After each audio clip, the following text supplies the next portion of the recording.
Jautājums, vai varbūt pirmais, un gandrīz pēdējais vienlaicīgi investīcijās? Manā īsā atbilde ir jā. Ar šodienu mums ir palaista investīciju spēle.lv. Šodien tur vērtības ir nonulējušās, bet iepriekš periodā varēja jau mazliet ātrāk piereģistrēties. Un es varu izveidojis 2 portfeļus. Viens portfeļs Baltijas akcijas, otrs mākslīgais intelekts. Kā jūs domājat, kā gāja? Mākslīgais intelekts. Nvidia, Microsoft, Google, AMD, Broadcom. Pirmajā vietā starp 280 uz to brīdi.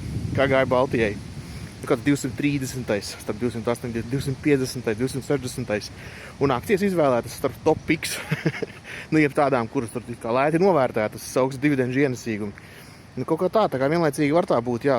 Un šis tā un tā pilgt parādīja to pašam to ainu, kas pēdējā laikā ir bijusi, ka arī kāds investors mums čatā atbildēja, kur mēs jautājām, vai es ieguldu Baltijas akcijās. Viņš atbildēja, es ieguldu tur, kur var nopelnīt. Es domāju, tas, protams, tas nav tā vienmēr, bet tas īstenībā parāda diezgan spilgti to, kāds ir bijusi tās sajūtas pēdējā laikā. Jā, protams, arī Baltijā varēja nopelnīt, bet tas kopējais skats ir bijis tāds, ka lec tur, kur visi lec un maucam uz priekšu. Bet pasties, kur lec visi šobrīd, investīciju spēle.lv.